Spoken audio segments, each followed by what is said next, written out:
ਗੁਰ ਤਾਰ ਤਾਰਨ ਹਾਰਿਆ, ਗੁਰ ਤਾਰ ਤਾਰਨ ਹਾਰਿਆ।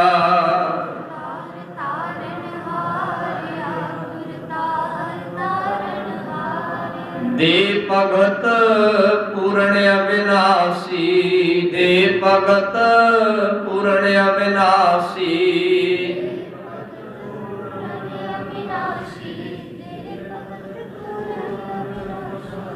ਹਉ ਤੁਝ ਕੋ ਬਲਿਹਾਰਿਆ, ਹਉ ਤੁਝ ਕੋ ਬਲਿਹਾਰਿਆ।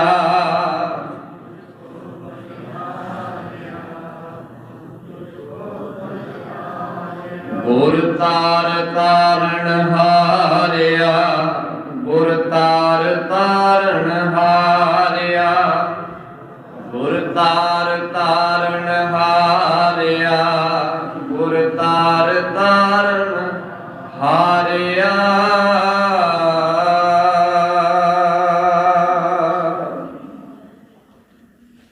ਧੰਨ ਧੰਨ ਸੱਚੇ ਪਾਤਸ਼ਾਹ ਸਾਹਿਬ ਗੁਣੀ ਨਿਧਾਨ ਸਤਿਗੁਰੂ ਸ਼੍ਰੀ ਗੁਰੂ ਗ੍ਰੰਥ ਮਹਾਰਾਜ ਜੀ ਦੀ ਪਾਵਨ ਸਾਧ ਸੰਗਤ ਦੇ ਅੰਦਰ ਦਸਮ ਪਿਤਾ ਸ਼੍ਰੀ ਗੁਰੂ ਕਲਗੀਧਰ ਮਹਾਰਾਜ ਜੀ ਦੀ ਅਤੇ ਉਹਨਾਂ ਦੇ ਮਹਾਨ ਫਰਜ਼ੰਦਾਂ ਮਾਤਾ ਗੁਜਰ ਕੌਰ ਜੀ ਦੀ ਯਾਦ ਦੇ ਅੰਦਰ ਜੁੜ ਬੈਠੇ ਗੁਰੂ ਖਾਲਸਾ ਜੀਓ, ਸਤਿਗੁਰੂ ਜੀ ਦੀ ਪਾਵਨ ਸਾਧ ਸੰਗਤ ਦੇ ਅੰਦਰ ਅੱਜ ਤੋਂ ਅਸੀਂ ਇੱਕ ਵਿਚਾਰ ਚਰਚਾ ਆਰੰਭ ਕਰਨ ਜਾ ਰਹੇ ਹਾਂ, ਜਿਸ ਨੂੰ ਅਸੀਂ ਆਉਣ ਵਾਲੇ 6 ਜਾਂ 7 ਦਿਨਾਂ ਤੱਕ ਲਗਾਤਾਰ ਵਿਚਾਰਨ ਦੀ ਕੋਸ਼ਿਸ਼ ਕਰਾਂਗੇ। ਆਸ ਹੈ ਕਿ ਆਪ ਸਾਰੇ ਸਤ ਸੰਗੀ ਜਨ ਜੋ ਭੈ ਭਾਵਨੀ ਦੇ ਨਾਲ ਜੁੜਦੇ ਹੋ, ਇਸ ਵਿਚਾਰ ਚਰਚਾ ਨੂੰ ਪਿਆਰ ਦੇ ਨਾਲ ਸਰਵਣ ਕਰੋਗੇ। ਇਹਨਾਂ 7 ਦਿਨਾਂ ਦੇ ਅੰਦਰ ਉਹਦੀਆਂ ਉਹ 7 ਰਾਤਾਂ ਜੋ ਗੁਰੂ ਸਾਹਿਬ ਜੀ ਨੇ ਅਨੰਦਪੁਰ ਦਾ ਕਿਲਾ ਛੱਡਣ ਤੋਂ ਲੈ ਕੇ ਚਮਕੌਰ ਸਾਹਿਬ ਦੀ ਗੜੀ ਅਤੇ ਮਾਛੀਵਾੜੇ ਦੇ ਜੰਗਲਾਂ ਤਾਣੀ ਹੁੰਦੇ ਹੋਏ ਸਾਬੋ ਕੀ ਤਲਵੰਡੀ ਤੱਕ ਗੁਜ਼ਾਰੀਆਂ ਹਨ। ਉਹਨਾਂ ਦਾ ਜ਼ਿਕਰ ਮੈਂ ਤੁਹਾਡੇ ਸਾਹਮਣੇ ਜਿੰਨੀ ਕੁ ਸਾਹਿਬ ਨੇ ਮਤ ਤੇ ਬੁੱਧ ਤੇ ਬਲ ਬਖਸ਼ਿਆ ਉਹਦੇ ਅਨੁਸਾਰ ਅਰਜ਼ ਕਰਾਂਗਾ। ਆਸ ਹੈ ਕਿ ਆਪ ਸਾਰੇ ਸ਼ਰੋਤਾਗਣ ਇਹਨਾਂ ਗੱਲਾਂ ਨੂੰ ਧਿਆਨ ਦੇ ਵਿੱਚ ਦਿਓਗੇ। ਬਹੁਤ ਸਾਰੀਆਂ ਨਵੀਆਂ ਗੱਲਾਂ ਵੀ ਸਤਿਗੁਰੂ ਜੀ ਦੀ ਮਿਹਰ ਸਦਕਾ ਤੁਹਾਡੇ ਸਾਹਮਣੇ ਮੈਂ ਰੱਖਣ ਦੀ ਕੋਸ਼ਿਸ਼ ਕਰਾਂਗਾ, ਜੋ ਇਤਿਹਾਸ ਵਿੱਚੋਂ ਉੱਭਰ ਕੇ ਸਾਹਮਣੇ ਆਈਆਂ ਹਨ। ਸੋ ਵਿਚਾਰ ਆਰੰਭ ਕਰੀਏ ਅੱਜ ਤੋਂ। ਉਸ ਤੋਂ ਪਹਿਲਾਂ ਸਾਰੀ ਸੰਗਤ ਜੋ ਇਸ ਸਵੇਰ ਦੇ ਦੀਵਾਨ ਜੁੜਦੀ ਹੈ, ਇੱਕ ਵਾਰ ਗੁਰੂ ਕਲਗੀਧਰ ਮਹਾਰਾਜ ਜੀ ਦੀ ਬਖਸ਼ੀ ਹੋਈ ਫਤਿਹ ਪ੍ਰਵਾਨ ਕਰਨੀ, ਗੱਜ ਵੱਜ ਕੇ ਕਹਿਣਾ ਜੀ, ਓ ਵਾਹਿਗੁਰੂ ਜੀ ਕਾ ਖਾਲਸਾ, ਓ ਵਾਹਿਗੁਰੂ ਜੀ ਕੀ ਫਤਿਹ। ਗੁਰੂ ਗ੍ਰੰਥ ਸਾਹਿਬ ਮਹਾਰਾਜ ਜੀ ਦੀ ਪਾਵਨ ਬਾਣੀ ਦਾ ਇੱਕ ਵਾਕ ਹੈ, ਭਗਤਾਂ ਤੈ ਸਹਿ ਸਾਰੀਆਂ ਜੋੜ ਕਦੇ ਨਾ ਆਇਆ। ਜੋੜ ਦਾ ਅਰਥ ਹੁੰਦਾ ਹੈ ਬਰਾਬਰੀ। ਜਾਂ ਇਸ ਗੱਲ ਨੂੰ ਸਤਿਗੁਰੂ ਜੀ ਨੇ ਆਪਣੀ ਆਨੰਦ ਸਾਹਿਬ ਦੀ ਬਾਣੀ ਵਿੱਚ ਇਉਂ ਵੀ ਲਿਖਿਆ ਹੈ, ਭਗਤਾਂ ਕੀ ਚਾਲ ਨਿਰਾਲੀ, ਚਾਲਾਂ ਨਿਰਾਲੀ ਭਗਤਾਂ ਕੇਰੀ, ਬਿਖਮ ਮਾਰਗ ਚੱਲਣਾ। ਭਗਤਾਂ ਦਾ ਤੇ ਸਹਿਸਾਰੀਆਂ ਦਾ ਜੋ ਰਸਤਾ ਹੈ ਉਹਦੇ ਵਿੱਚ ਫਰਕ ਹੈ। ਇਸ ਗੱਲ ਨੂੰ ਸਤਿਗੁਰੂ ਜੀ ਨੇ ਬਾਣੀ 'ਚ ਇੱਕ ਜਗ੍ਹਾ ਨਹੀਂ, ਬੜੀ ਜਗ੍ਹਾ ਦੇ ਵਿੱਚ ਲਿਖਿਆ ਹੈ। ਇੱਥੇ ਭਗਤਾਂ ਦਾ ਅਰਥ ਅਸੀਂ ਗੁਰਸਿੱਖਾਂ ਵੀ ਕਰ ਸਕਦੇ ਹਾਂ। ਗੁਰਸਿੱਖ ਅਤੇ ਭਗਤ ਦੇ ਵਿੱਚ ਕੋਈ ਫਰਕ ਨਹੀਂ। मैं पहला भी बहुत बार इस गल का खुलासा तुहाडे सामने कीता है कि गुरबाणी दे विच एक ही भाव नूं दसण वास्ते सतगुरु जी ने कई लफ्ज़ां की वरतों की है। जिहड़े सज्जण गुरबाणी नूं रोज़ नितनेम की तरह पढ़ते हैं, भाव रोज़ सहज पाठ करते हैं, विचारते हैं, वो इस गल नूं बड़े प्यार नाल समझ जाते हैं। सो एक ही भाव नूं दसण वास्ते कई लफ्ज़ां की वरतों की है। उहदे वास्ते मैं एक उदाहरण तुहाडे सामने रखण लगा। वो उदाहरण ये है, गुरबाणी दे विच पानी नूं, पानी जो असीं पींदे हां, इस पानी नूं पानी नहीं आखिआ, पानी नूं जल भी आखिआ ते पानी नूं नीर भी आखिआ, पानी नूं तोयंग भी आखिआ। हुण एक चीज़ वास्ते लफ्ज़ किन्ने ने? चार ने। हो सकता है इस तो वध भी लफ्ज़ सतगुरु जी ने वरते होण। इवें ही भगत कह लो, गुरसिख कह लो, सिख कह लो, गुरमुख कह लो, जन कह लो, दास कह लो, फर्क कोई नहीं है, भाव एक ही है। सो आप जिस नुकते नूं पकड़न की कोशिश कर रहे हो वो ये नुकता है कि सतगुरु जी कहते ने सिख दी ते संसारी दी जीवन शैली दे विच फर्क है। वो फर्क की है, उस नूं सतगुरु जी ने एक लफ्ज़ दे नाल साडे सामने रखिया। वो ये रखिया है, भगता की चाल निराली, चाला निराली भगता केरी विखम मार्ग चलना। सिख दा रस्ता विखम है, ये गल सतगुरु जी ने बाणी च लिख दी है। ये बचन गुरु अमरदास जी दे ने, ये बचन गुरु अमरदास जी दे ने। पकड़ियो इस नुकते नूं। गुरु अमरदास तीजे पातशाह ये गल कह गए कि सिख दा रस्ता विखम है। उस गल नूं सिखां ने फड़ लिया है। अज जदों 7 महीने हो गए ने आनंदपुर साहब नूं घेरा पिया। किन्ने महीने जी? 7 महीने। मैं एक नुकता तुहानूं फड़ा दिता है कि सिख दा रस्ता विखम है। ये गल सिखां ने पहले पातशाह तो लैके 9वें पातशाह तक चंगी तरह समझ लई सी। इस करके आनंदपुर का वो घेरा उन्होंने विखम नहीं सी लग रहा। फिर इस नुकते नूं फड़ियो, इस गल नूं मैं इस करके बाणी नूं पहला रखिया कि बाणी च सतगुरु जी पहला इन्हां चीज़ां नूं खोल गए ने, सिखां नूं सामने दिखा गए ने। सिखो, जिस रस्ते ते मैं तुहानूं ले जा रहा, ये रस्ता कोई सौखा नहीं। आपां हुणे शब्द पढ़िया सीगा जिहदे विच सतगुरु जी ने एक वचन जिहड़ा है कबीर साहब जी की मुखारबंद तो किया है। वो कहते ने, सूरा सो पहचानिए लरै दीन कै हेत, अगे किया जी पुरजा पुरजा कट मरै कबू ना खछाड़ै खेत। खेत का मतलब है जो ओदा जिस रस्ते ते वो जा रहा है उस रस्ते नूं वो छड्डदा नहीं है, त्यागदा नहीं है। उहदे लई वो पुरजा पुरजा पुरजा दा भाव है अपना बंद कटा लेंदा है, भाव अपना सब कुछ अर्पण कर देंदा है, पर वो ये कबूल नहीं करता कि इस रस्ते नूं छड्डदा हुंदा। हुण इस गल नूं सिख पहले पातशाह तो लैके 9वें पातशाह तक चंगी तरह समझ चुके हैं कि जिस रस्ते ते असीं चल रहे हैं इस रस्ते ते तत्तियां तवियां भी आउणियां ने, इस रस्ते ते चलदियां गर्म रेता भी आउणी है, इस रस्ते ते चलदियां तत्ते थंम भी आउणे ने, इस रस्ते ते चलदियां आरे भी आउणे ने, इस रस्ते ते चलदियां उबलदियां देगां भी आउणियां ने, इस रस्ते ते चलदियां अग भी आउणी है, ते इस रस्ते ते चलदियां तिखियां तलवारां भी आउणियां ने जिन्हां ने साडियां धौणां वढ के ओ कर देणियां ने। सिखां ने इस गल नूं समझ लिया है, ये गल उन्हां दी सुरत विच वस गई है। इस करके अज 7 महीने हो गए ने घेरा पिया नूं। मई दे विच घेरा शुरू होया सी। आपां दसंबर की गल करते हैं ना, दसंबर 20 दसंबर 20 दसंबर नूं सतगुरु जी ने आनंदपुर का किला खाली किया सी। 5 किले सन आनंदपुर दे विच। उन्हां विचों आनंदगढ़ का जिहड़ा किला है उसनूं अखीर ते खाली किया गया। ये 7 महीने जिहड़ी है इन्हां किलियां दे बलबूते ते जंग लड़ी गई। मई के महीने विच सन 1705 विच ये वारता जिहड़ी सन 1705 दी है, मई के महीने विच पहाड़ी राजियां ने इकट्ठ करके आनंदपुर नूं घेरा पा लिया सी। हुण थोड़ा जिहा ध्यान नाल सुणिओ, 1705 तो पहला भी आनंदपुर नूं कई बारी घेरा पिया। इस तो पहला जिहड़ियां जंगां होईयां, जिहड़े सज्जणा ने पिछली बारी गुरु गोबिंद सिंह महाराज जी की इत्थे वारता सुनी सी, मैं पिछली बारी उन्हां दा जिक्र करके गया सा। तो पहला भी घेरे पैंदे रहे, पर यह जिहड़ा घेरा है यह खास हो गया। खास क्यों हो गया?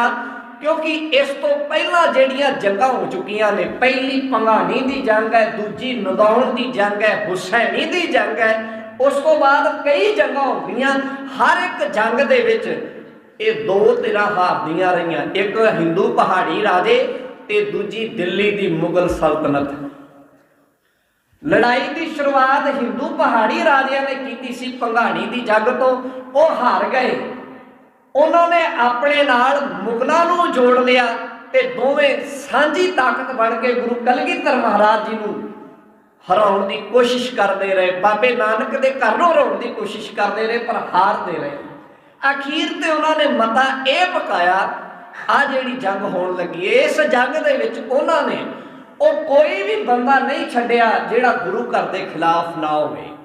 हर एक उस धिर नूं इस जंग विच शामिल किया। इस जंग की यह खासियत है, ध्यान देना। इस जंग विच उन्होंने कोई बंदा भारत का नहीं छड्डिया, उसनूं इहदे विच शामिल किया कि असीं इस जंग नूं किसी ना किसी ढंग नाल जितना ही है। पर वारे जाइए, असी गुरु कलगीधर महाराज जी दे ते उन्हां दे गुरसिखां दे उन्होंने 7 महीने की जंग लड़ी है। 7 महीने, मई तो लैके दिसंबर तक ये जंग होंदी रही। इस जंग विच कई परेशानियां अंदर भी आईयां ते बहुत सारियां परेशानियां बाहर भी आईयां। उन्हां परेशानियां करके गुरु कलगीधर महाराज जी नूं आनंदपुर का किला छड्डना पिया। मैं उन्हां परेशानियां का हुण जिक्र कर लगा, ध्यान देना जी। अंदर की परेशानियां आईयां, इन्हां दा जिक्र मैं बाहर बादां च करांगा। पहला मैं ये जिक्र करांगा बाहर की परेशानियां सन। बाहर का मतलब है जिहड़े बाहर लड़न वास्ते हमलावर आए सन, उन्हां नूं की दिक्कतां आ गईयां। सब तो पहली दिक्कत उन्हां नूं ये आई, क्योंकि जिहड़े बंदे उन्होंने लड़न वास्ते ले आंदे सन सारे तनखाही सन। बिना तनख्वाह तो लड़न वाला कोई नहीं सी। बाहर हर एक बंदा जिहड़ा बाहर लड़न वास्ते आया सी, वो तनख्वाह मंगदा सी, उन्होंने पैसा चाहिदा सीगा, वो पैसे लैके लड़ रहा सी। बाहर ये दिक्कत सी कि उन्हां दे खजाने ते पैसे का बोझ वध रहा सी, क्योंकि लड़ाइयां बिना पैसे तो नहीं होंदियां। उहदे लई धन चाहिदी है, उहदे लई दौलत चाहिदी है, उहदे लई पिछे समर्था चाहिदी है। सो एक उन्हां दे खजाने ते पैसे का बोझ वध रहा सी, रोज खर्चे ते खर्चा हो रहा सी, रोज खर्चे ते खर्चा हो रहा सी। भाव उन्हां दा जो मालिया सीगा वो धीरे धीरे खत्म होंदा जा रहा सी, खजाना खत्म होंदा जा रहा सी। उस खजाने नूं भरन दे लई जिहड़ी आम जनता है उहदे ते बोझ पाया जा रहा सी, क्योंकि पैसा ते जनता दे कोल ही होना है ना, सरकार दे कोल कोई फैक्टरी तां नहीं लगी। तो जनता दे बोझ वध रहा सी, लोगों दे बोझ वध रहा सी, लोग दुखी सन। इस गल तो दोवें धिरां परेशान सन। गुरु कलगीधर महाराज जी ते भी इस गल का प्रभाव सी कि आम लोग जिहड़े ने उन्हां ते बोझ वध रहा है, ते बाहर दी धिर जिहड़े हिंदू पहाड़ी राजे ते मुगल हन वो भी इस गल को दुखी सन। पहला कारण ये सी। दूजा कारण उन्हां दी अपनी होम है, जिहड़े बाहर वाले ने ना उन्हां दी एक होम है सी, उन्हां दा एक अपना हंकार सी। हंकार ये सी कि असीं एडे वड्डे राजे हैं। दूजा कई राजे हैं। तीजा साडी ताकत बड़ी वड्डी है। ये 3 तरह की होम है उन्हां दे अंदर सट मार रही सी। एक वड्डे राजे, एक कई राजे, एक वड्डी ताकत। ये होमे उन्हां दे अंदर सट मार रही सी कि कमाल की गल है, अंदर मुट्ठी भर सिख होण, मुट्ठी भर लोग होण ते इधर वड्डे राजे होण, कई राजे होण, कई फौजा होण, फिर भी जित ना सकण। ये गल उन्हां दे अंदर जिहड़ी है अंदर नूं झंझोड़दी सी कि ऐसा की है। इस गल तो बड़े परेशान सन। तीजा, ठंड करके बाहर के लोगों नूं दिनों दिन दिक्कतां वध रही सन, दिनों दिन दिक्कतां वध रही सन। चौथा ये कि गुरु घर के जिहड़े सिख हैं उन्होंने गुरिल्ला नीति, लड़ाई दे विच एक नीति हुंदी है, उहनूं कहंदे गुरिल्ला युद्ध। भाव हमला कर देना, हमला इन्ना फुर्ती दे नाल करना कि अगले नूं पता ना लगन देना ते अगले का नुकसान करके वापस फिर परत जाना। सिखां ने इस तरीके नूं अपना लिया।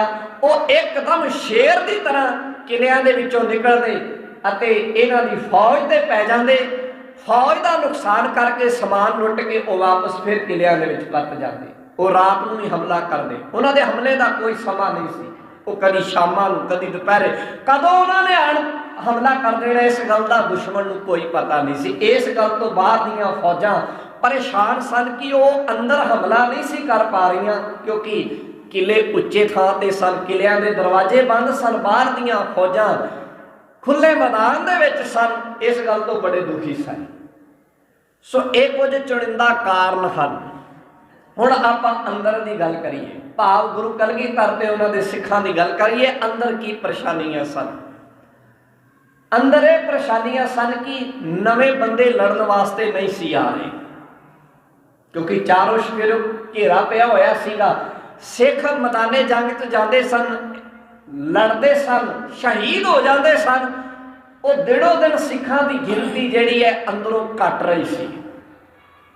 दूजा, अंदर खाण वास्ते राशन की दिनों दिन कमी हो रही सी, क्योंकि बाहरों राशन की आवाजाही घट गई सी। बाहरों जो समान है वो अंदर नहीं सी जा रहा। इतों तक दिक्कत आ गई सी, तुसीं सुन के हैरान हो गए।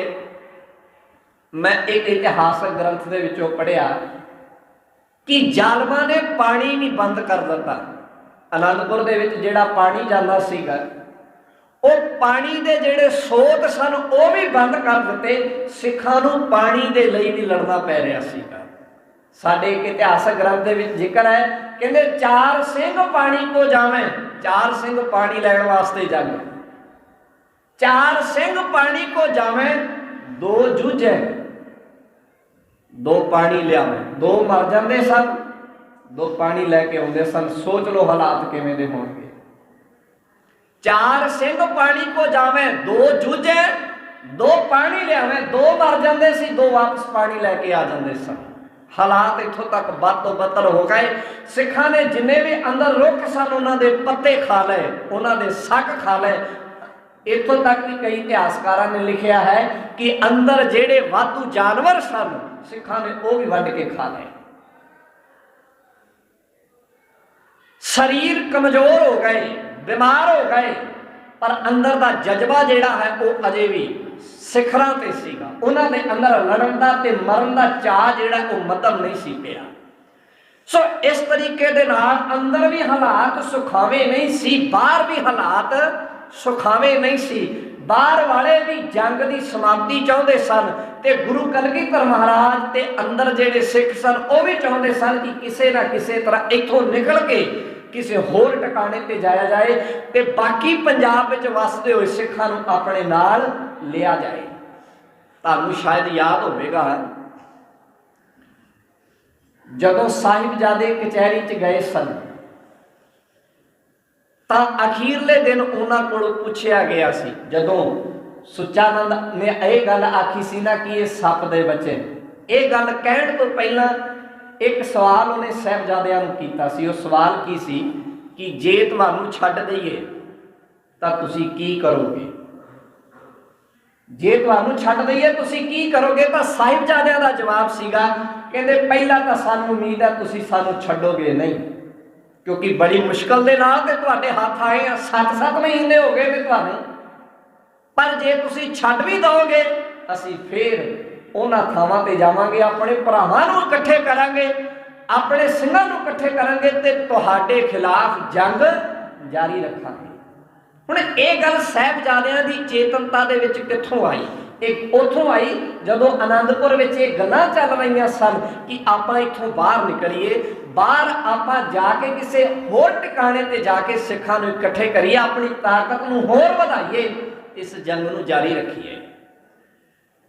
सो इस करके ये सारा कुछ करदे कराउंदे एक दिन वो आ गया जिस दिन बाहर तो हिंदू पहाड़ी राजिया ने एक गऊ,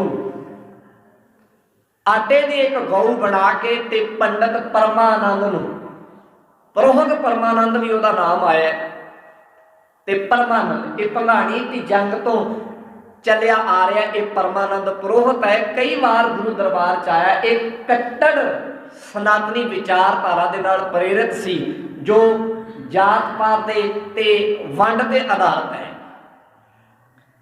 ये गऊ आटे नहीं बना के लिया, तो इन्हें आके गुरु कलगीधर महाराज जी के सामने ये दरखास्त की कि सच्चे पातशाह, पहाड़ी राजे कहते हैं कि असी गऊ की सौं खाने, तुसी इत्थों निकल जाओ, तुहानू असी कुछ नहीं कहांगे, साडी भी जान छुट जाएगी, असी भी दरबार च कहण वाले हो जावांगे कि गुरु कलगीधर महाराज जी कोलों असी आनंदपुर का किला खाली करवा लिया, तो तुसी भी पंजाब च किसी होर बने निकल जाओ। इस गल तो कई सिख जिहड़े ने वो गुरु महाराज नूं कहण लगे कि साडे कोल वधिया मौका है, अगले गऊ की सौं खा रहे हैं, कसम खा रहे हैं, असी भी निकल चलीए। पर गुरु कलगीधर महाराज कहते इन्हां दीयां कसमां ते यकीन नहीं किया जा सकता। गुरु जानी जान है, गुरु दी अंदर दी बिरती, अंदर दी दिव्य दृष्टि साडे अंदर नूं जानदी है। इस गल नूं समझण दी कोशिश करिए। बाणी च इस गल दा बड़ी वार खुलासा है। इस करके देखो साडे अंदर की चलदा है, इस गल दा गुरबाणी दे विच जगह जगह ते सानू पढ़न ते सुनन नूं मिलदा है। फिर भी कई सिखां दे कहण ते इस पातशाह कहण लगे, जे तुहानू मेरी गल ते यकीन नहीं तो मैं सामने दुध दा दुध पानी दा पानी कर देना। कहंदे जी किस तरह? सतगुरु जी ने एक वियोंत बनाई, उस वियोंत विच की कीता गया कि उस परमानंद प्रो के हाथ थले संदेशा घलाया गया कि सानू कुछ गड्डियां की लोड़ है, गड्डे भेज दो, सानू कुछ गधिया खोतियां की लोड़ है, वो भेज दो, असीं अपना समान लद के इथों निकल जावांगे। अगले भी यकीन विच आ गए, उन्होंने आप कुछ गड्डे ते कुछ खोते जिहड़े उन्हें भेज दिते। पातशाह ने कुछ सिखां की ड्यूटी लाई, क्या कि इत्थे जिन्ना भी टुटा भजा समान है ना साडे कोल किलियां दे विच, वो भावें कपड़े होण, वो भावें मरे हुए पशुओं दीयां हड्डियां होण या कोई होर समान होवे, सारे दा सारा इन्हां दे उपर लद दो। लद दिता गया। सिखां नूं सतगुरु जी ने समझा दिता कि तुसीं ये गड्डे जिहड़े ने थल्ले तोड़ लैणे ने ते लैके जाणे, ये खोते तोड़ लैणे ने ते लैके जाणे ने, ते बड़ा सावधान रहना, चेतन रहना है। जिथे तुहानू कोई दिक्कत लगे उत्थे गड्डे छड्ड के तुसीं वापस परत आउणा है। उन्होंने इस तरह ही किया, उतों गड्डे खोते तोड़ लए। जदों थल्ले उतरे, जिहड़ी फौज जिहड़ा मुलखईया उत्थे बैठा सी, उन्हां दे मन विच इह आया कि गुरु कलगीधर महाराज जी का एक खजाना है, एक खजाना आ रहा है। वो बिरतियां जिहड़ियां अंदर बैठियां सन, जिहड़ा वो गुस्सा अंदर बैठा सीगा, अज वो फुट तुरिया, उन्होंने उस वेले ही वो गड्डियां ते उन्हां खोतियां ते हमला कर दिता। आ मेरे, आ मेरे, आ मेरे, क्योंकि 22 धार दे 22 पहाड़ी राजे सन, कई सूबेदार मुगल फौज दे सन, सारियां ने पहला वंडियां वंड लए कि आ इन्ने गड्डे साडे ने, आ इन्ने साडे ने, आ इन्ने साडे ने। ये नहीं पता सी कि विच की आ, वंडियां पहला पै गई। जदों वो लुट्टण वाल होए, वो खोण वाल होए, जदों गड्डियां दे उत्तों समान जिहड़ा है वो लाया गया, वेखिया गया ते विचों की निकलिया, पाटियां होईयां लीरां, मरिया होया पशुआं दीयां हड्डियां।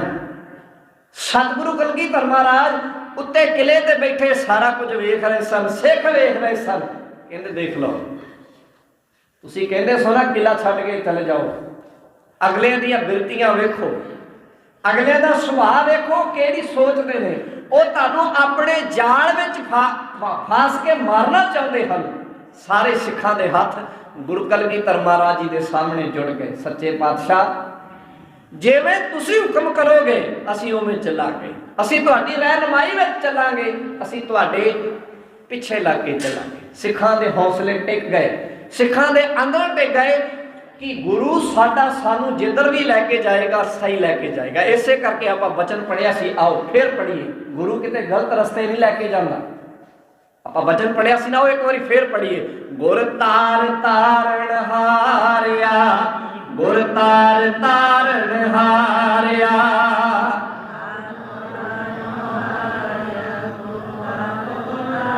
ਗੁਰ ਤਾਰ ਤਾਰਨ ਹਾਰਿਆ, ਗੁਰ ਤਾਰ ਤਾਰਨ ਹਾਰਿਆ।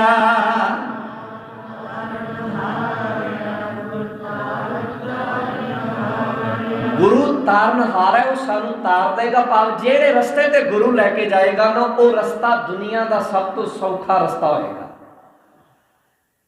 ਸਿੱਖਾਂ ਦਾ ਅੰਦਰ ਯਕੀਨ ਵੱਜ ਗਿਆ, ਸਾਰੇ ਟਿਕ ਕੇ ਬਹਿ ਗਏ। ਕੁਝ ਦਿਨ ਫੇਰ ਬੀਤ ਗਏ। ਬਾਹਰ ਦੇ ਜਿਹੜੇ ਪਹਾੜੀ ਰਾਜੇ ਨੇ ਉਹ ਵੀ ਨਮੋਸ਼ੀ ਦੇ ਨਾਲ ਮਰ ਗਏ ਕਿ ਅਸੀਂ ਗੁਰੂ ਦੇ ਨਾਲ ਧੋਖਾ ਕੀਤਾ ਹੈ, ਹੁਣ ਸਾਡੇ ਲਈ ਬੜਾ ਮੁਸ਼ਕਲ ਹੋ ਗਿਆ। ਇਸ ਤੋਂ ਬਾਅਦ ਇੱਕ ਵਿਉਂਤਬੰਦੀ ਹੋਰ ਕੀਤੀ ਗਈ। ਉਹ ਵਿਉਂਤਬੰਦੀ ਇਹ ਕੀਤੀ ਗਈ ਕਿ ਹੁਣ ਮੁਗਲ ਪਹਾੜੀ ਰਾਜਿਆਂ, ਮੁਗਲਾਂ ਦੇ ਵੱਲੋਂ ਇੱਕ ਕੁਰਾਨ ਲਿਆਂਦੀ ਗਈ। ਧਿਆਨ ਦੇਣਾ, ਪਹਾੜੀ ਰਾਜਿਆਂ ਦਾ ਯਕੀਨ ਤਾਂ ਖੁੱਸ ਚੁੱਕਾ ਸੀਗਾ, ਪਰ ਹੁਣ ਮੁਗਲਾਂ ਦੇ ਵੱਲੋਂ ਇੱਕ ਕੁਰਾਨ ਲਿਆਂਦੀ ਗਈ ਤੇ ਉਸ ਕੁਰਾਨ ਤੇ ਜਿਹੜੇ ਨੇ ਔਰੰਗਜ਼ੇਬ ਦੇ ਦਸਖਤ ਤੇ ਉਹਦੇ ਦੁਆਰਾ ਲਿਖੀਆਂ ਹੋਈਆਂ ਇਬਾਰਤਾਂ ਲਿਆਂਦੀਆਂ, ਕਿਉਂਕਿ ਪਹਾੜੀ ਰਾਜੇ ਤੇ ਆਪਣਾ ਯਕੀਨ ਗਵਾ ਚੁੱਕੇ ਸਨ। ਹੁਣ ਇਹ ਕੁਰਾਨ ਜਿਹੜੀ ਹੈ ਇਹ ਵਾਕਿਆ ਔਰੰਗਜ਼ੇਬ ਦੇ ਦਸਤਖਤਾਂ ਵਾਲੀ ਸੀ, ਇਹਦੇ ਬਾਰੇ ਅਜੇ ਵੀ ਕੋਈ ਸਪਸ਼ਟਤਾ ਨਹੀਂ ਹੈ। ਹੁਣ ਇਸ ਕਰਕੇ ਇੱਕ ਪਾਸੇ ਕੁਰਾਨ ਨੂੰ ਰੱਖਿਆ ਗਿਆ, ਹੁਣ ਇੱਕ ਪਾਸੇ ਫਿਰ ਗਊ ਨੂੰ ਰੱਖਿਆ ਗਿਆ। ਇਹ ਦੋਵੇਂ ਚੀਜ਼ਾਂ ਇਕੱਠੀਆਂ ਹੁਣ ਗੁਰੂ ਸਾਹਿਬ ਜੀ ਦੇ ਦਰਬਾਰ 'ਚ ਪੇਸ਼ ਕੀਤੀਆਂ ਗਈਆਂ ਕਿ ਅਸੀਂ ਕੁਰਾਨ ਦੀ ਸਹੁੰ ਖਾਂਦੇ ਹਾਂ। ਵੇਖੋ, ਅਸੀਂ ਕਸਮ ਖਾਂਦੇ ਹਾਂ ਕੁਰਾਨ ਦੀ, ਤੁਸੀਂ ਆਨੰਦਪੁਰ ਦਾ ਕਿਲਾ ਛੱਡ ਕੇ ਚਲੇ ਜਾਓ, ਤੁਹਾਨੂੰ ਕੁਛ ਨਹੀਂ ਕਿਹਾ ਜਾਏਗਾ। ਪਹਾੜੀ ਰਾਜਾ ਨੇ ਆਖਿਆ ਅਸੀਂ ਗਊ ਦੀ ਕਸਮ ਖਾਂਦੇ ਹਾਂ, ਤੁਸੀਂ ਛੱਡ ਕੇ ਚਲੇ ਜਾਓ, ਅਸੀਂ ਤੁਹਾਨੂੰ ਕੁਛ ਨਹੀਂ ਕਵਾਂਗੇ। ਅੱਗੇ ਸਾਡੇ ਕੋਲ ਗਲਤੀ ਹੋ ਗਈ, ਉਹਦੇ ਲਈ ਅਸੀਂ ਖਿਮਾ ਮੰਗਦੇ ਹਾਂ। ਉੱਥੇ ਸਹੁੰਆਂ ਖਾਧੀਆਂ ਗਈਆਂ, ਸਾਰਾ ਕੁਝ ਕੀਤਾ ਗਿਆ। ਅੰਦਰ ਦੇ ਹਾਲਾਤ ਵੀ ਚੰਗੇ ਨਹੀਂ ਸਨ, ਕਿਉਂਕਿ ਰਾਸ਼ਨ ਦੀ ਥੋੜ ਆ ਗਈ, ਹਥਿਆਰਾਂ ਦੀ ਥੋੜ ਆ ਗਈ, ਦਵਾ ਦਾਰੂ ਦੀ ਥੋੜ ਆ ਗਈ, ਬੰਦਿਆਂ ਦੀ ਥੋੜ ਆ ਗਈ। ਇਹਨਾਂ ਸਾਰੀਆਂ ਚੀਜ਼ਾਂ ਦੀ ਕਮੀ ਸੀ। ਜੰਗ ਲੜਨ ਲਈ ਇਹ ਸਾਰੀਆਂ ਚੀਜ਼ਾਂ ਜ਼ਰੂਰੀ ਨੇ। ਬੰਦੇ ਵੀ ਚਾਹੀਦੇ ਨੇ, ਬੰਦਿਆਂ ਕੋਲ ਹਥਿਆਰ ਵੀ ਚਾਹੀਦਾ ਹੈ, ਉਹਨਾਂ ਨੂੰ ਰੋਟੀ ਪਾਣੀ ਵੀ ਚਾਹੀਦਾ ਹੈ, ਉਹਨਾਂ ਨੂੰ ਉਹ ਸਾਰਾ ਕੁਝ ਚਾਹੀਦਾ ਹੈ ਜਿਹਦੇ ਨਾਲ ਜੰਗ ਲੜੀ ਜਾਣੀ ਹੈ। ਇਸ ਕਰਕੇ ਅੰਦਰੋਂ ਇਹ ਮਤਾ ਪਕਾਇਆ ਗਿਆ ਕਿ ਹਾਂ ਵਾਕਿਆ ਆਪਾਂ ਨੂੰ ਇਹ ਕਿਲਾ ਛੱਡ ਦੇਣਾ ਚਾਹੀਦਾ ਹੈ, ਪਰ ਇੱਕ ਤਰੀਕੇ ਦੇ ਨਾਲ ਛੱਡਣਾ ਚਾਹੀਦਾ ਤਾਂ ਕਿ ਰਸਤੇ ਦੇ ਵਿੱਚ ਸਾਡਾ ਨੁਕਸਾਨ ਨਾ ਹੋਵੇ। ਕਿਵੇਂ, ਕਿਹੜੀਆਂ ਕਿਹੜੀਆਂ ਚੀਜ਼ਾਂ ਆਨੰਦਪੁਰ ਚੋਂ ਸਤਿਗੁਰੂ ਜੀ ਨੇ ਨਾਲ ਲਈਆਂ ਅਤੇ ਕਿੰਨੇ ਬੰਦੇ ਨਿਕਲੇ, ਇਹ ਸਾਰਾ ਕੁਝ ਕੱਲ ਨੂੰ ਆਪਾਂ ਅੱਗੇ ਵਿਚਾਰਨ ਦੀ ਜੋ ਹੈ ਉਹ ਕੋਸ਼ਿਸ਼ ਕਰਾਂਗੇ। ਆਪ ਸਾਰੇ ਸਰੋਤੇ ਇਵੇਂ ਹੀ ਜੁੜੇ ਰਹੋ। ਇਹ ਲੜੀ ਨੂੰ ਮੈਂ ਇਸ ਤਰ੍ਹਾਂ ਹੀ ਚਲਾਵਾਂਗਾ, ਧੀਰੇ ਧੀਰੇ ਧੀਰੇ ਧੀਰੇ। ਇਹਦੇ 'ਚ ਕੁਝ ਗੱਲਾਂ ਜਿਹੜੀਆਂ ਨੇ ਉਹ ਨਵੀਆਂ ਵੀ ਤੁਹਾਡੇ ਸਾਹਮਣੇ ਮੈਂ ਰੱਖਣ ਦੀ ਕੋਸ਼ਿਸ਼ ਕਰਾਂਗਾ, ਉਹਨਾਂ ਨੂੰ ਵੀ ਆਪਾਂ ਨੇ ਸਮਝਣ ਦੀ ਕੋਸ਼ਿਸ਼ ਕਰਨੀ ਹੈ। ਆਸ ਹੈ ਕਿ ਤੁਸੀਂ ਜਿੰਨੇ ਵੀ ਸਤਿਗੁਰੂ ਜੀ ਦੇ ਪਿਆਰੇ ਆਉਂਦੇ ਹੋ ਨਾਲ ਜੁੜੇ ਰਹੋਗੇ। ਸਤਿਗੁਰੂ ਜੀ ਕਿਰਪਾ ਕਰਨ।